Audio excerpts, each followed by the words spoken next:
subscribe to the Donnie Houston podcast, man.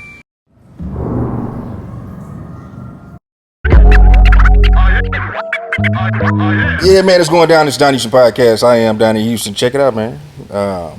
First of all, I got my dog Sykes back in here. You know what I'm saying? What's going on, man? Oh yes, man. We back in it. One of my partners called me.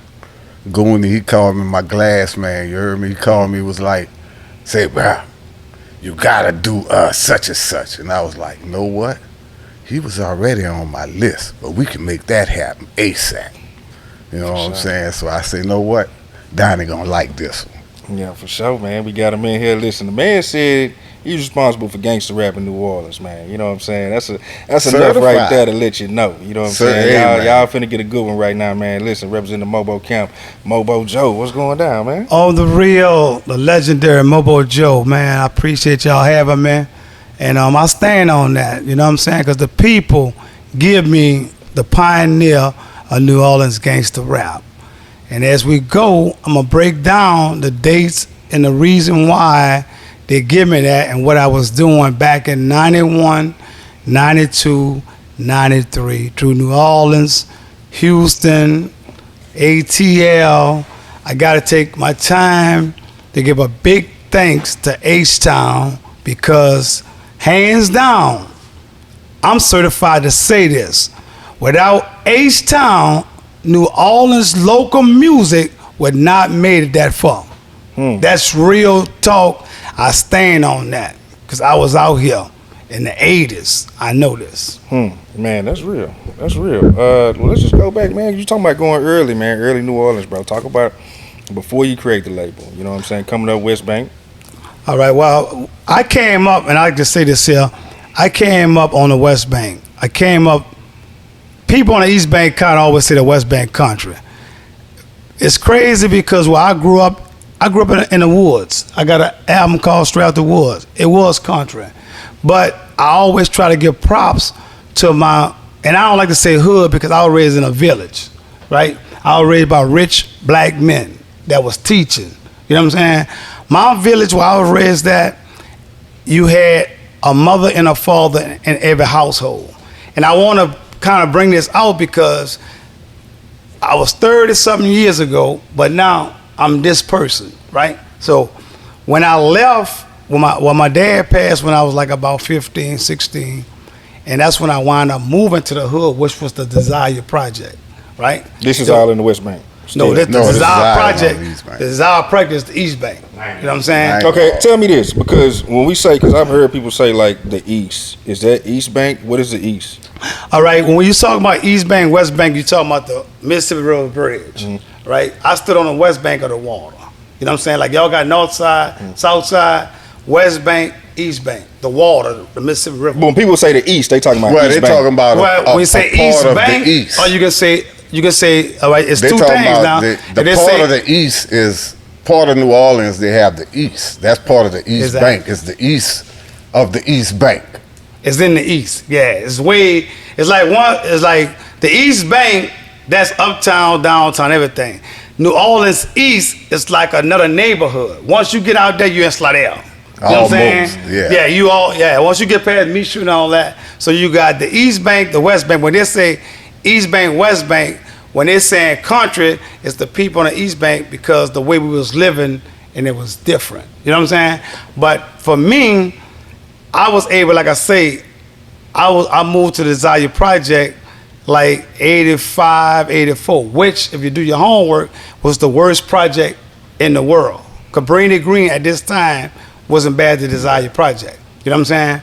So I guess stressing for my daddy, I made 2 boys young. Like I made my first son, I was like 15, making 16. You know what I'm saying?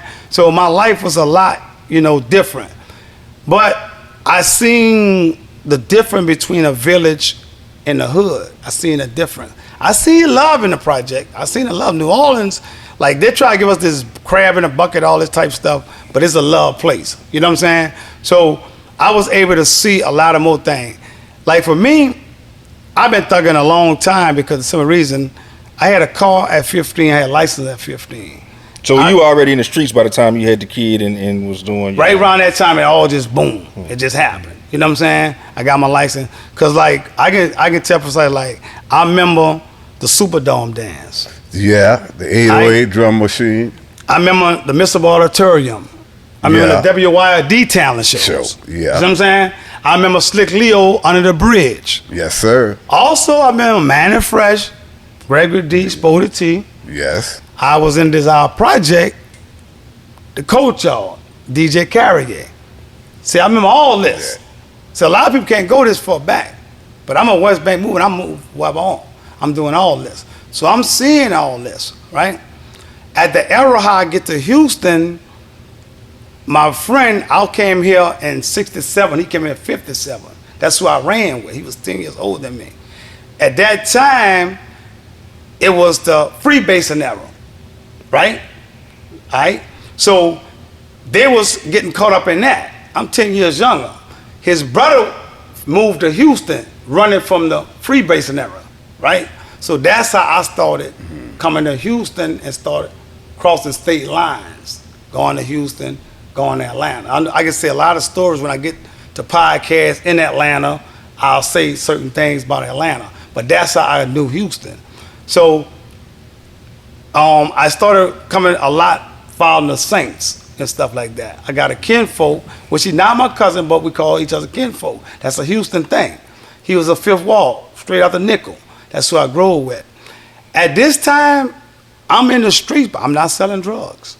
I don't sell drugs. I had another hustle that I did. So I'm doing this here, I'm doing that.